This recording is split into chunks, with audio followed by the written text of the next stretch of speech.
This call is now being recorded. Ok, a partir de agora está gravando, gente. Isso aí eu vou disponibilizar também lá no Siga. Está dando um eco aqui, um retorno da minha fala.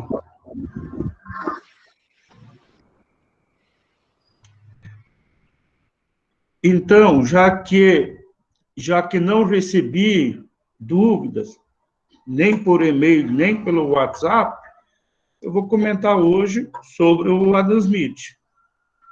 Mas, de novo, essa hora desse encontro síncrono, ou seja, que vocês devem estar presentes online, deveria ser só para tirar as dúvidas da leitura de vocês, dos textos, dos slides, enfim.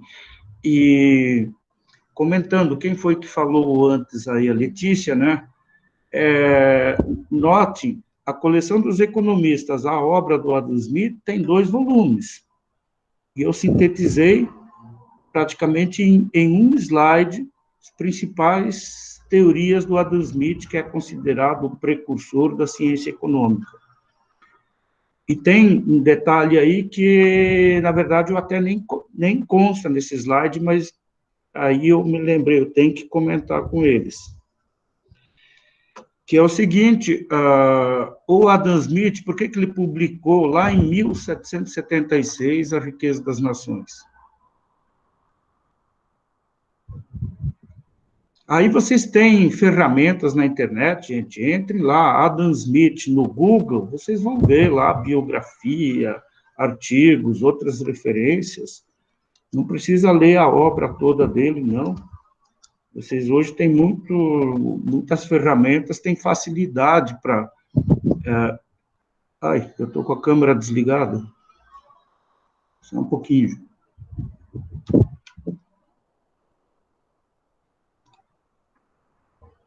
Vocês têm ferramentas disponíveis, graças à tecnologia hoje, que facilita muito o aprendizado, se você tiver interesse num determinado assunto. Para quem assistiu o videozinho que eu gravei na terça-feira sobre a mão invisível, vai ver lá que nesse videozinho eu comentei sobre essa questão que, inevitavelmente, os alunos indagam, por que a gente tem que ler essas coisas de 200, 300 anos atrás? Porque é a base teórica, gente. E olha, isso não é coisa lá do século XVIII, século XIX, não.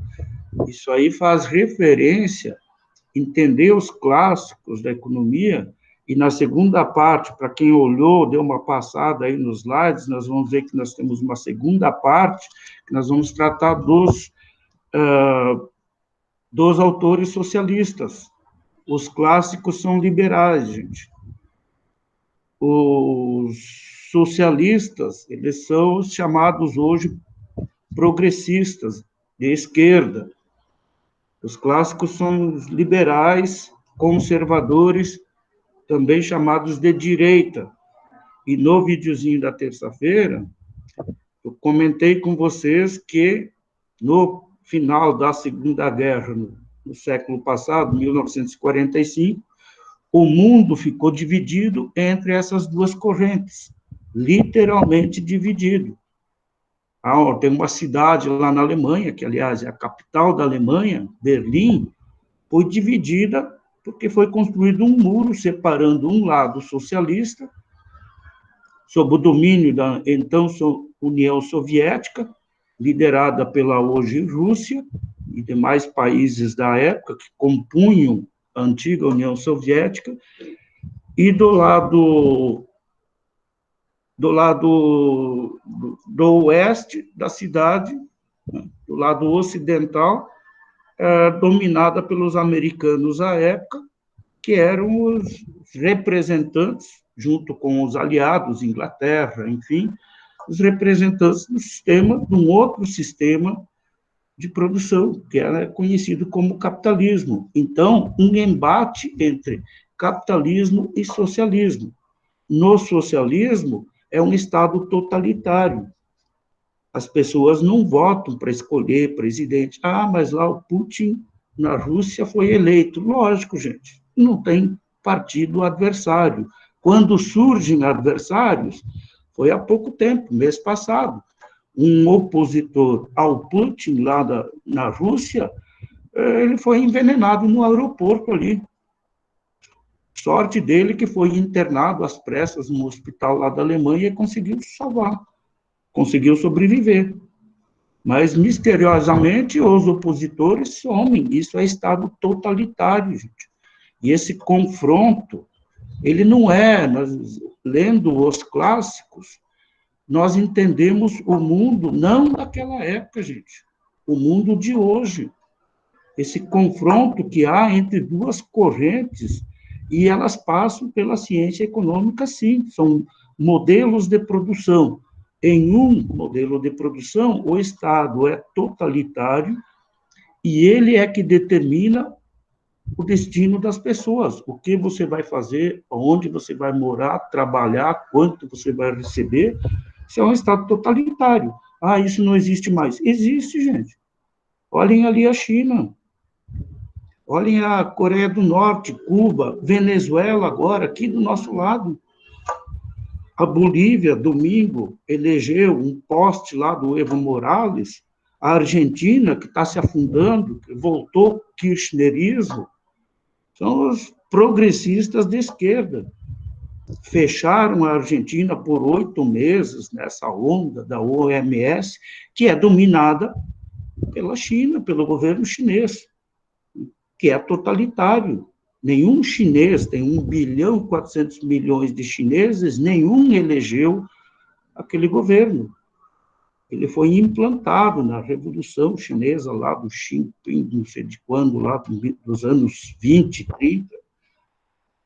E não há liberdade. Do outro lado, nós temos os liberais, conservadores, com base nos fundamentos dos clássicos. E muitos deles citam, começa tudo lá com Adam Smith. As teorias do Adam Smith da mão invisível, é exatamente essa mão invisível existe em estados totalitários. É o Estado que determina que você tem que estudar às 7 horas, que depois você tem que trabalhar no horário tal. O Estado que controla a sua vida. Então, no slide está aí,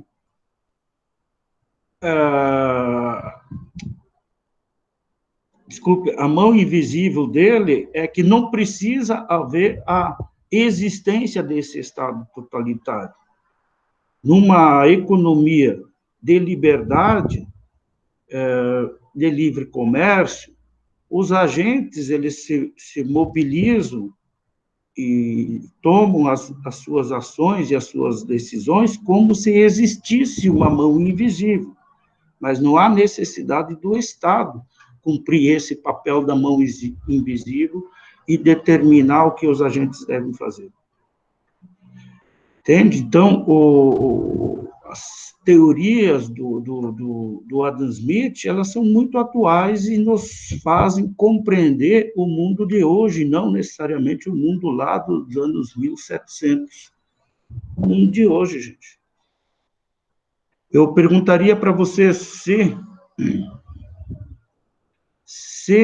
por coincidência, no final de ano, viessem para Sinop visitar parentes 10 empresários de outras regiões, lá do Sul, São Paulo, Nordeste, enfim, que têm parentes aqui em Sinop, 10 empresários, né, com poder aquisitivo considerável, viessem visitar os parentes, passar aqui Natal e Ano Novo, e se dessem conta, poxa, Sinop é uma cidade bonita, tem lá uma população, segundo o IBGE, de 150 mil, mas deve ter mais do que isso, e a região, a população da região em torno de Sinop já passa de 400 mil pessoas. Em Sinop cabe uma sala de cinema bem moderna, tá? E esses 10 empresários chegassem à mesma conclusão sem um conhecer o outro. E numa segunda-feira se dirigissem à prefeitura pedir fazer a documentação para registrar, pedir o alvará de licença para implantar uma sala de cinema aqui em Sinop, os 10 individualmente. A pessoa ali na prefeitura, e na prefeitura é o nosso governo local, ela percebendo que chegou o terceiro, fez o mesmo pedido, chegou o quarto, ela nega a liberação para esse quarto, o quinto, o sexto e até o 10º, ela só autoriza os primeiros 2, 3 que chegaram, solicitando o alvará de funcionamento. Esse funcionário da prefeitura teria o poder de negar a esse empresário interessado em colocar um negócio aqui em Sinop? Teria ou não teria? Se negasse, gente, seria interferência do Estado na atividade privada. E isso que o Smith afirma que não deve ser feito. O Estado deve ficar, quanto mais longe da atividade econômica, quanto menos interferir, melhor.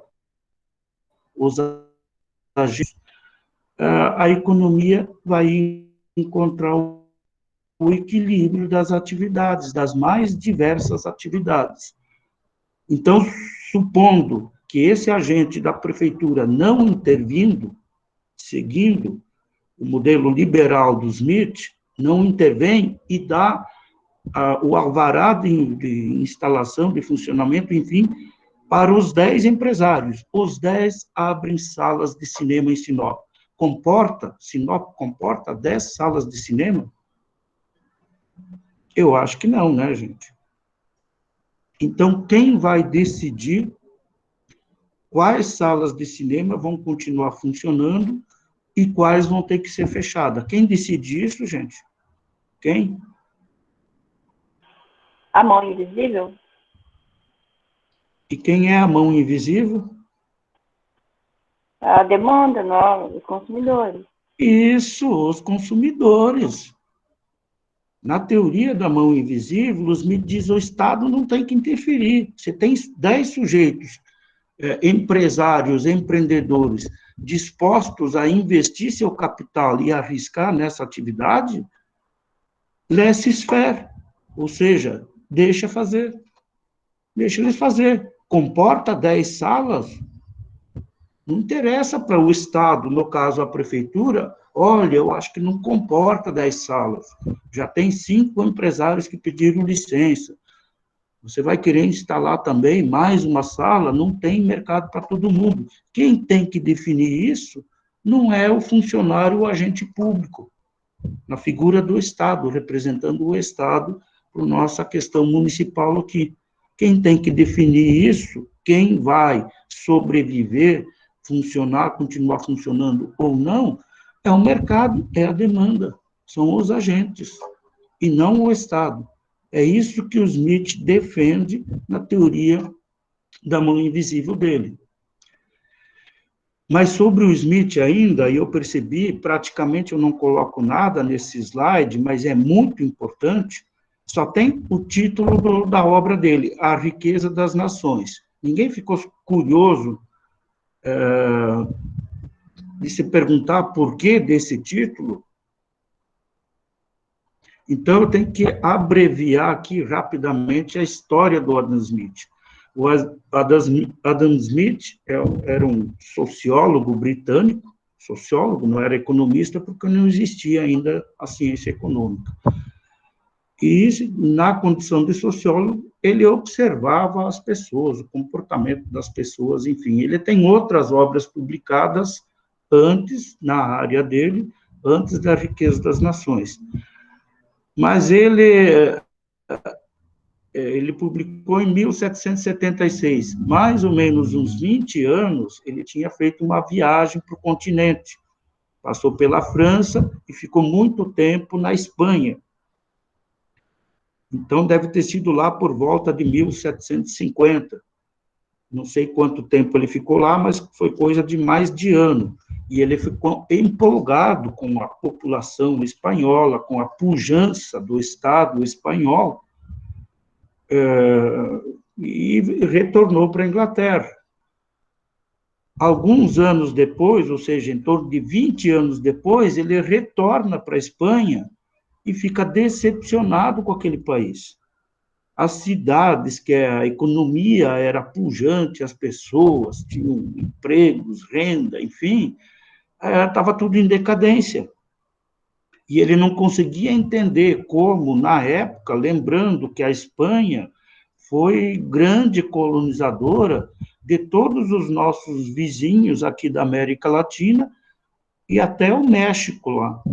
Então, o México era colônia espanhola, Peru, Bolívia, Venezuela, Colômbia, Argentina, Chile, todos esses países eram de colonização espanhola, só o Brasil que era colonização portuguesa, era uma colônia portuguesa. E nesse período, gente, eles abarrotavam os navios deles aqui, nas colônias deles, de ouro, prata, minérios, enfim, de riquezas, e levavam tudo para a coroa, para a Espanha, para Madrid.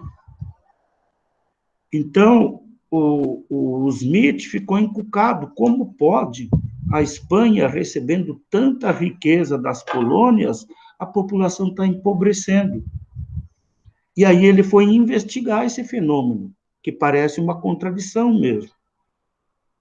E em investigando esse fenômeno, ele, na obra dele, ele é um dos precursores da teoria quantitativista da moeda.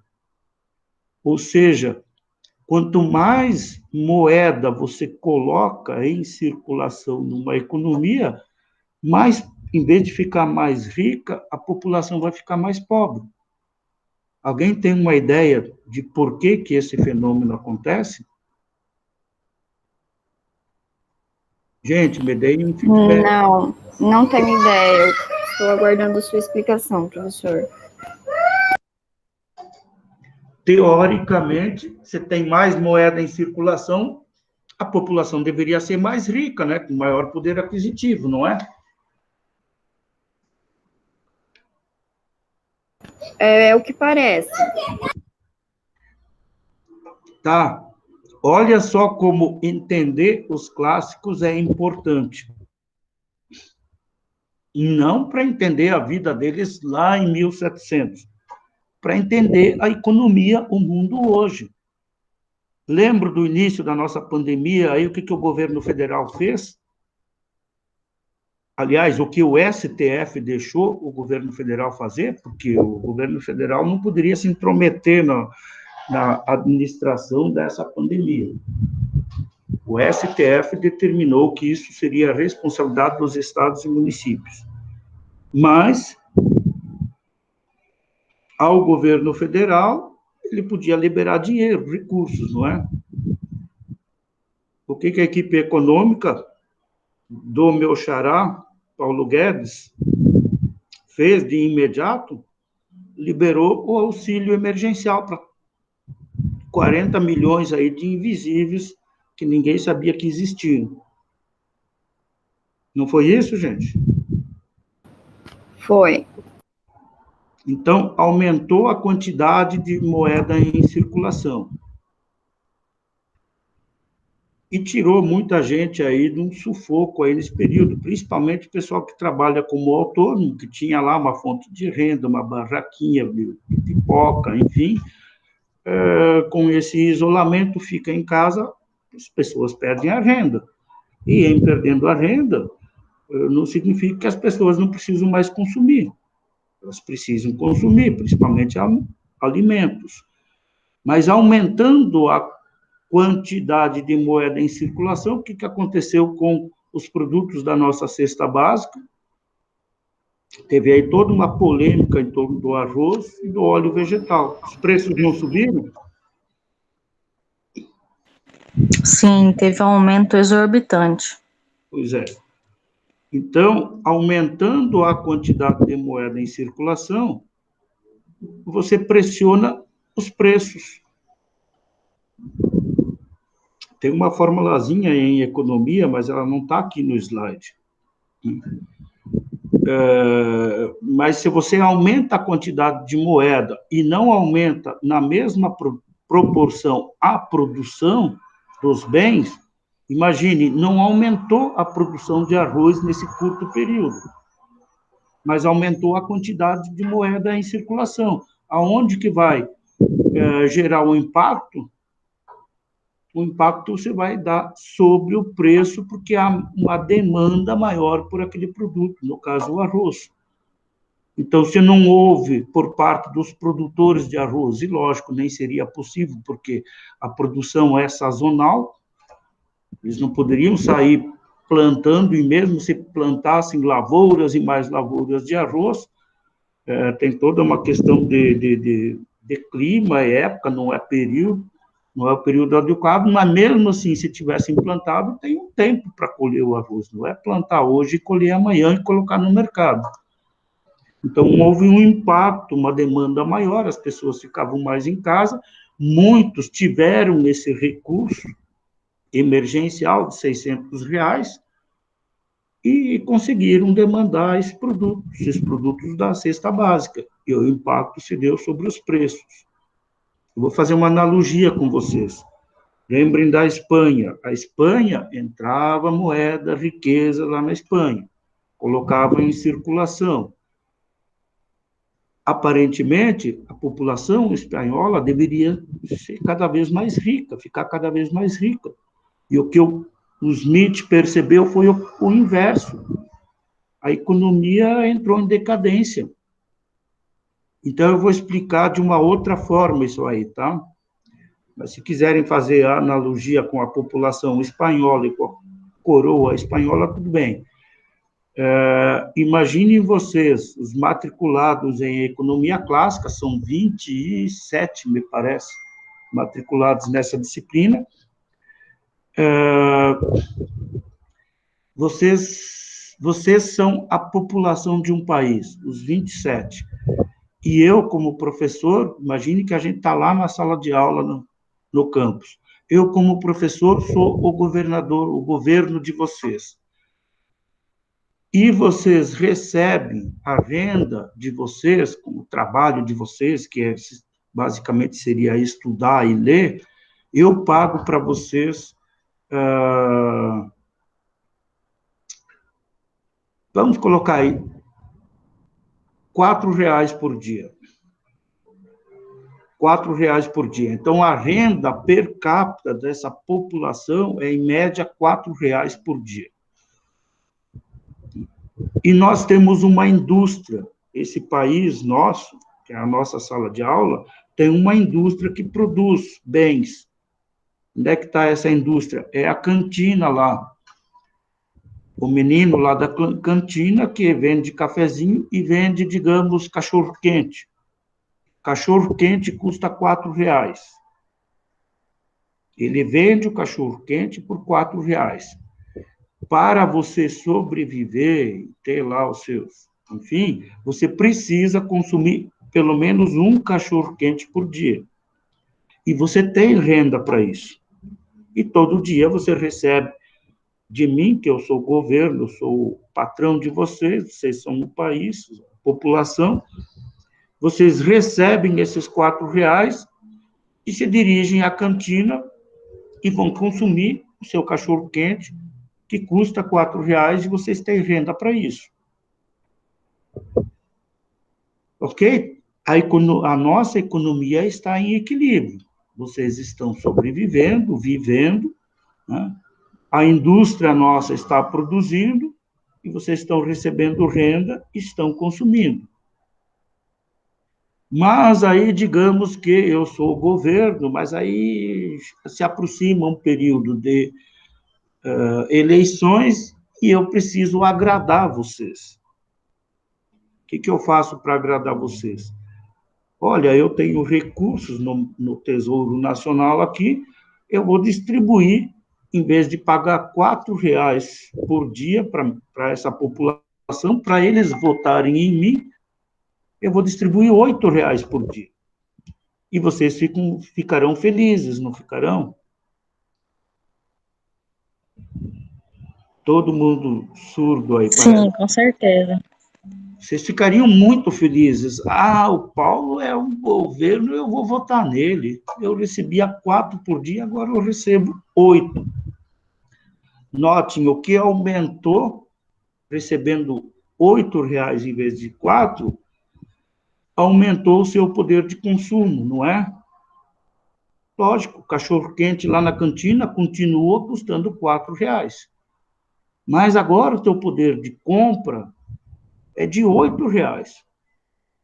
E aí, logo, logo, vocês vão se dar conta. Os primeiros que saírem da sala no intervalo e forem para a cantina, e principalmente os mais gulosos, digamos assim, vão lá pedir, me dá um cachorro-quente.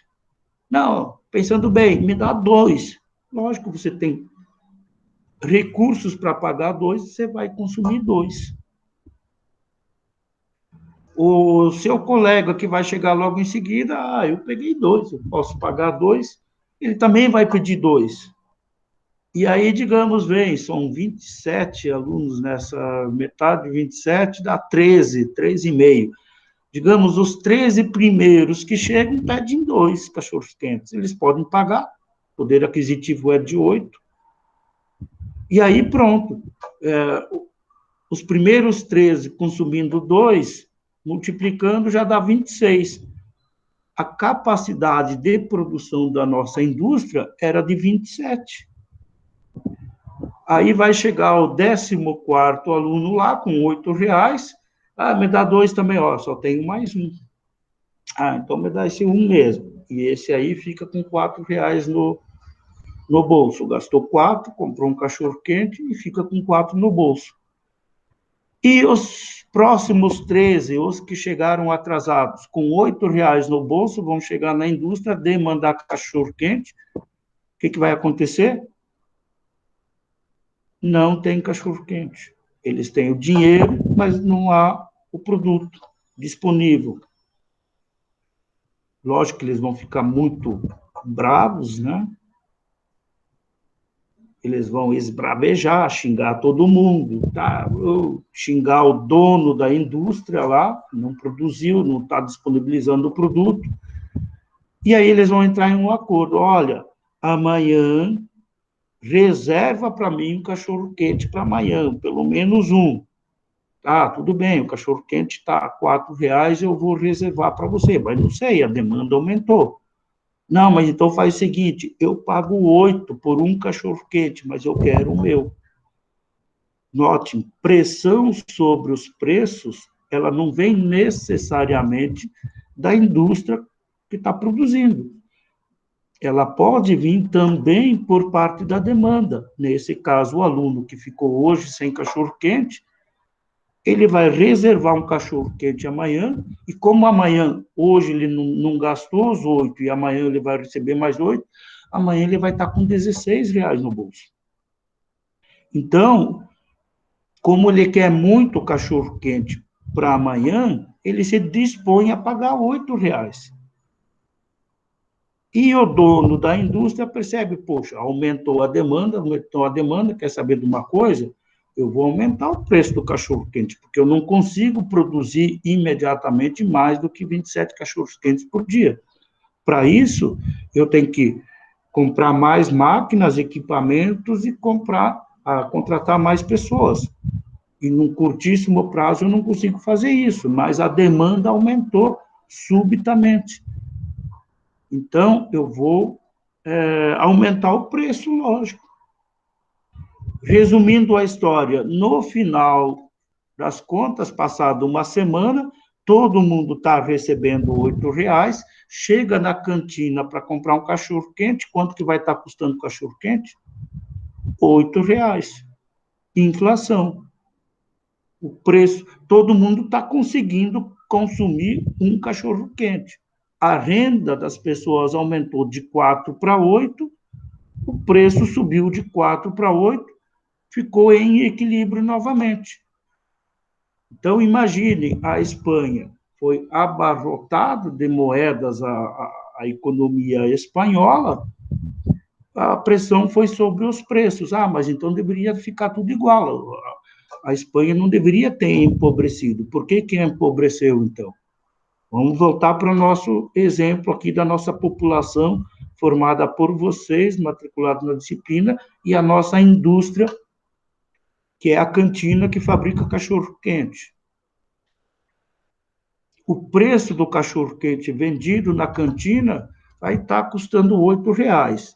E em a renda de vocês sendo R$8 por dia, está tudo em equilíbrio, ok, não mudou nada, só aumentou os preços. Tá, mas um de vocês vai se dar conta, poxa, aqui eu estou pagando R$8 o cachorro-quente. Se eu sair do campus, atravessar a avenida, lá do outro lado tem uma barraquinha lá, que vende os cachorros-quentes por R$4. Então, eu, em vez de consumir aqui, vou importar o produto, vou comprar lá do estrangeiro. E aí começa a haver a sangria de divisas da nossa nação. E o que acontece se um fizer isso? Não comprar na cantina e for comprar no exterior, lá no outro lado da avenida. Sai do campus, atravessa a avenida, tem uma barraquinha de cachorro-quente lá.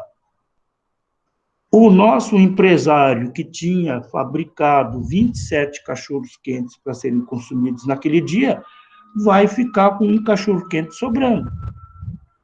No dia seguinte, outros colegas de vocês fazem a mesma coisa, ele que produzia 27, passa a ter que produzir só 15, 13, 14, porque a demanda diminuiu. E em ele passando a produzir metade, significa que não tem mais necessidade de eu ter tanto funcionário. Eu precisava de tantos funcionários para fabricar 27 cachorros-quentes, agora estou produzindo a metade e vou mandar a metade do pessoal embora. Desemprego. Essas pessoas que foram mandadas embora passam a não ter mais acesso ao consumo porque elas não têm mais salário, não têm mais renda. E aí aumenta o desemprego, a nossa economia ela começa a entrar em decadência e há uma fuga de divisas de capital da nossa nação. Ai, ai, como é que está essa historinha? Feedback, gente, por favor. Tá bem claro, professor, tá dando para entender bem. Eu gostaria que o professor explicasse melhor o que aconteceu com a Espanha, sem fazer analogia à cantina, com a Espanha mesmo que houve. Pois é, isso que levou o Smith a investigar esse fenômeno, porque 20 anos antes que ele tinha visitado a Espanha era um país pujante. E 20 anos depois, por volta de 1770, alguns anos antes dele publicar A Riqueza das Nações, ele percebeu que a população espanhola, a economia espanhola estava em decadência, as pessoas estavam pobres. E aí vem a dúvida na cabeça, poxa, mas não devia ser o contrário? A coroa espanhola tem tantas colônias lá na América, e há tanta riqueza que entra nesse país, as pessoas deveriam estar mais ricas, inclusive, do que os ingleses, mas não estão. As pessoas, a população espanhola empobreceu nesse espaço de 20 anos, foi o que ele percebeu, e ele não conseguia entender o porquê desse fenômeno. Então, como ele era um sociólogo, ele tinha que buscar uma explicação, e a explicação veio através do desenvolvimento que a gente chama de princípio da teoria quantitativista da moeda. E aí ele conclui, olha, não adianta o governo, a coroa espanhola, emitir moedas e colocar em circulação para as pessoas ficarem mais ricas, pelo contrário, elas vão empobrecer. Por que empobrece? Porque o impacto desse aumento de quantidade de moeda em circulação, se o produto nacional não aumenta na mesma proporção, o impacto vai se dar apenas sobre os preços, a variável preço. Então, os produtos na Espanha vão ficar mais caros. Só que os espanhóis, tendo muita moeda, porque tem muita moeda em circulação, em vez de eles comprar um saco de farinha do produtor espanhol, comprar trigo, enfim, saco de farinha, comprar trigo para fazer farinha, para fabricar o pão, comprar dos produtores espanhóis, vão comprar dos franceses, que fica ali no lado, que custa, a tonelada de trigo custa metade do preço. E aqueles produtores espanhóis que produziam trigo passaram a ter menos demanda. Tem menos demanda do produto deles, começam a demitir pessoas. E essas pessoas demitidas não têm mais renda. E aí entra num ciclo vicioso da pobreza. E as pessoas com menos renda, sem salário, vão consumir menos, a população consumindo menos os produtos do país, a indústria do país, os produtores do país vão diminuindo a sua produção, vão diminuindo, vão demitindo pessoas, enfim, a população empobrece. Por isso Por que ao invés de ocorrerem essas demissões, por que não baixa os preços? Por exemplo, agora, quando, assim, se a casa encerrar o auxílio emergencial, os nossos preços vão cair ou vai se manter? Os preços dos produtos, você diz, arroz, óleo... Isso, exatamente, o arroz... A questão do arroz, ela é uma questão muito sazonal. O Mato Grosso aqui produz arroz de sequeiro, né? Tem muitos produtores que ainda produzem arroz. O problema é que o arroz aqui, muitos dos nossos produtores dão preferência para a soja e depois, na segunda safra, milho. Isso é clássico aqui na nossa região. Então, são só alguns que se dispõem a produzir arroz de sequeiro, que não é aquele arroz irrigado que se planta lá no Rio Grande do Sul e em Santa Catarina. Aliás, aqui em Sinop, o maior parque, a maior indústria processadora de arroz da América Latina se instalou aqui em Sinop. É aquela arroz urbano, Koblenz, que fica lá no outro lado da BR, na saída sul de Sinop. Essa empresa é lá de Jaraguá do Sul, Santa Catarina. E quando a região aqui em Sinop, as áreas começaram a ser abertas e o arroz dava bem aqui, aliás, era a única coisa que se produzia aqui na região, sem a necessária correção do solo, era o arroz. Daí o nome da cidade de Sorriso. É curioso, gente, mas é isso mesmo, Sorriso tem esse nome porque os pioneiros que estavam aqui, uma vez por ano, eles iam para Cuiabá para ligar para os parentes, muitos de origem italiana, e em italiano, arroz é riso. E os parentes de lá perguntavam, mas o que dá ali? Só riso. E aí pegou, ficou Sorriso.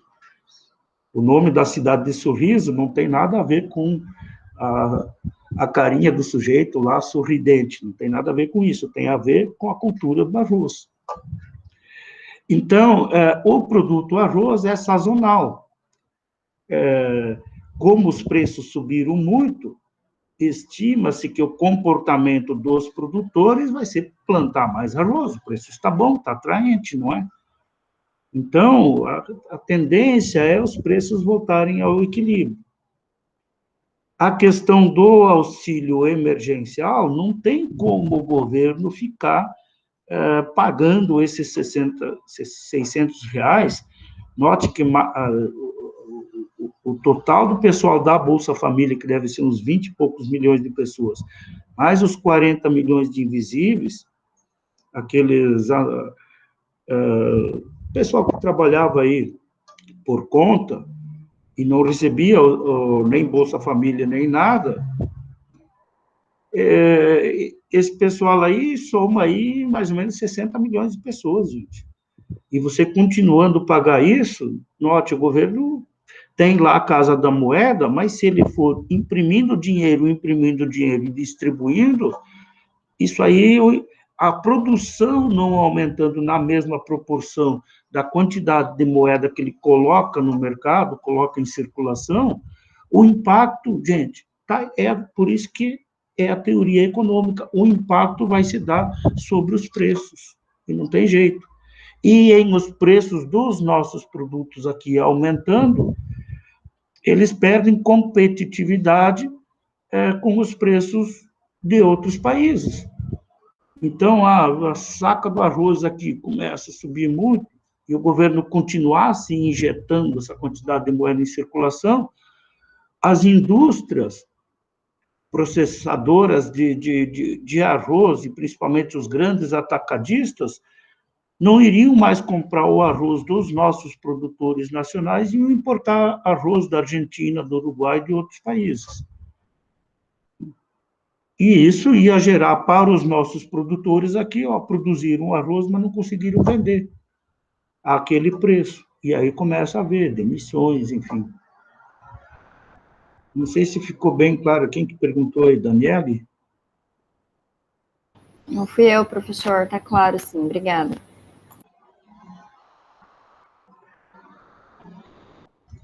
Tá. Mais alguma questão, gente?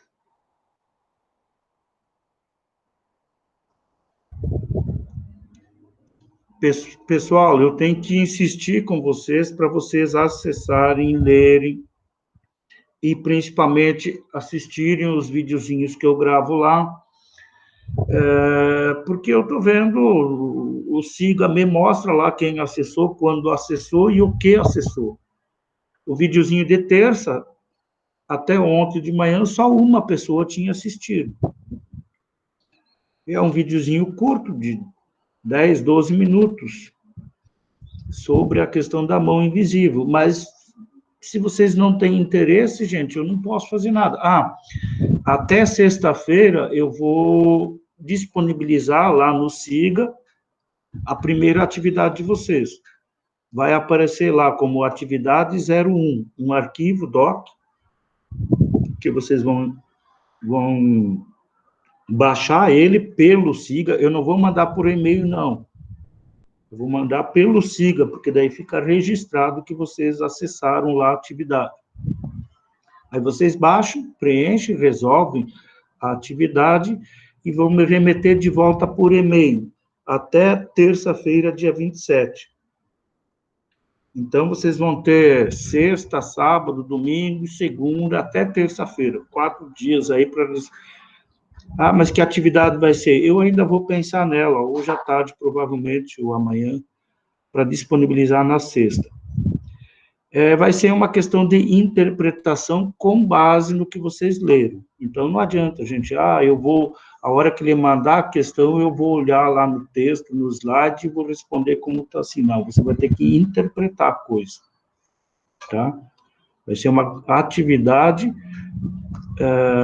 descritiva, não vai ser de marcar verdadeiro ou falso, não, vai ser uma atividade descritiva e interpretativa. E aí vocês vão me mandar de volta. E como é interpretativa, eu não preciso nem dizer, né? A interpretação da questão é individual para cada um. Eu vou pedir para minha colega me mandar e eu mudo umas palavras lá e respondo. Gente, dúvidas? Eu tenho que sair um pouco antes, porque a coordenação colocou essa aula das 7 às 8, e aí eu tenho outra de mercado de capitais, bolsa de valores, exatamente das 8 às 9, logo em seguida. Então, eu tenho que sair aqui da teoria clássica, e tem todo um procedimento para abrir essas salas. A gente fica à mercê da internet também. Professor, aqui no seu slide, você relacionou causa da riqueza das nações com o trabalho humano. Você pode falar rapidinho um pouquinho sobre isso? Tá. O que o Smith quis dizer com isso? Que a riqueza de um país, lembre da Espanha, ela não é consequência do país, da coroa espanhola, distribuir moedas para as pessoas. Isso só causa inflação. Da onde que vem a riqueza de um país? A riqueza de uma nação vem do trabalho das pessoas. Se as pessoas tiverem emprego, é porque tem indústria, e tendo indústria, tem desenvolvimento, e essa indústria, essa empresa vai querer crescer. vai querer produzir para a população do país e para o mundo também. E em ela expandindo, ela vai contratar mais gente. E em contratando mais gente,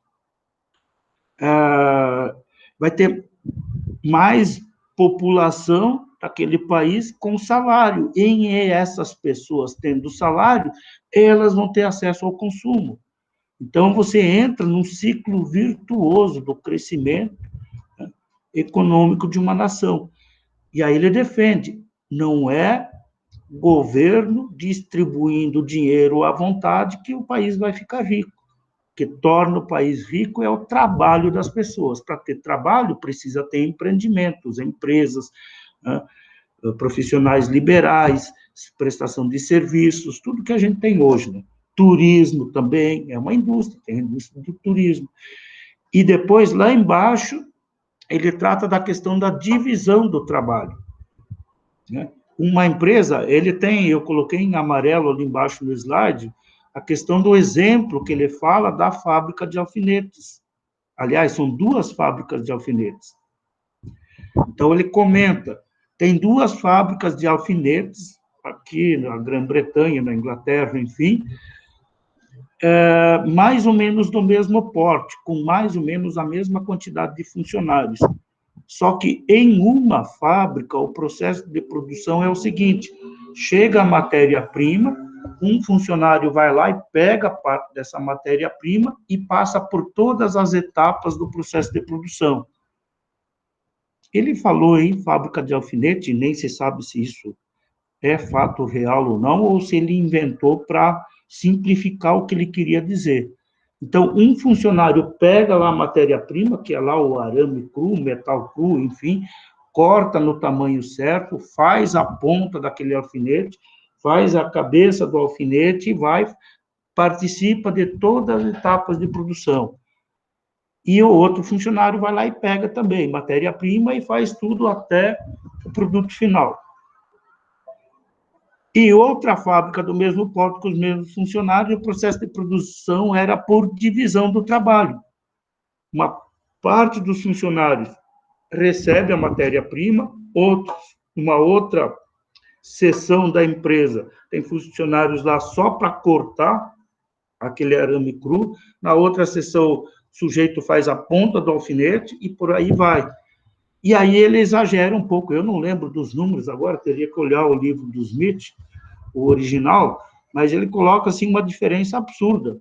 Enquanto a primeira, que o funcionário pega e faz todo o processo de produção, produz 100 alfinetes por dia, a outra, que ocorre a divisão do trabalho, ela produz 1.000, 10.000 alfinetes por dia. Aumenta a produtividade. Por que aumenta a produtividade? Lógico, o funcionário que faz só aquela etapa, ele passa a se especializar naquela etapa de produção. Ele passa a imaginar ferramentas mais adequadas para cumprir aquela etapa. E lembrando, se isso é uma cadeia de produção, ele tendo que esperar vir a parte dele, o produto da sessão anterior, se ele conseguir fazer, digamos que ele tem que cortar lá no tamanho certo 100 alfinetes, veio um lote da sessão anterior. Se o trabalho dele é cortar aqueles 100 alfinetes em 1 hora, para passar para o setor seguinte, se ele descobrir um jeito, uma ferramenta em vez de demorar 1 hora para cumprir aquela tarefa dele, se ele conseguir fazer em meia hora, o que ele faz com a outra meia hora? Ele não está trabalhando, ele está curtindo o lazer. Está ali sentado num canto, descansando, fumando, enquanto os outros estão trabalhando. Há sempre esse confronto entre lazer e trabalho. As pessoas sempre preferem mais lazer a trabalho. Assim como os alunos também, eu tenho percebido que eles preferem mais lazer do que o trabalho deles, que é ler os textos que eu disponibilizo lá no SIGA. Então, com a divisão do trabalho, aumenta a produtividade das empresas e, em aumentando a a produtividade das empresas, as empresas vão crescer, vão contratar mais pessoas, enfim, vão produzir mais, vão exportar, contribui com a riqueza da nação. E dessa divisão do trabalho de Adam Smith, mais abaixo eu tenho ali os comentários, surge a questão da inovação tecnológica, gente. E hoje nós estamos num processo, assim, de inovação tecnológica absurdo. Uma coisa que é novidade hoje, amanhã, depois, já está superada por uma coisa bem mais avançada, enfim. E isso começou onde? Lá na divisão do trabalho, no início da Revolução Industrial, com os primeiros teares lá na Grã-Bretanha, o sujeito que tinha que fazer lá no tear tinha uma atividade, ele tinha tanto tempo para fazer aquilo, para cumprir aquela tarefa, e ele começou à noite em casa, ele pensava, poxa, mas se eu fizer uma chave assim, assim, assim, eu consigo fazer aquela mesma atividade minha que eu levava uma hora, eu consigo fazer em meia hora. E aí a outra meia hora eu vou descansar, vou ficar de boa. E aí, em ele descobrindo essa ferramenta, o que isso é? Uma inovação tecnológica. Ok, gente? Ok, professor. Ok, professor. Eu não quero ser... gostaria de ficar mais tempo falando com vocês, mas são 7h54 e eu tenho que ainda abrir a outra sala lá, gente. Então, me Ok, bom despeço de dia. vocês. Sexta-feira, eu vou disponibilizar lá no SIGA uma atividade, a primeira atividade para vocês. Podem alertar os seus colegas no WhatsApp, tá? Podem avisá-los, quem não participou agora. E a entrega disso é para o dia 27, na próxima terça-feira. Essa vai ser a primeira nota de vocês, tá bom?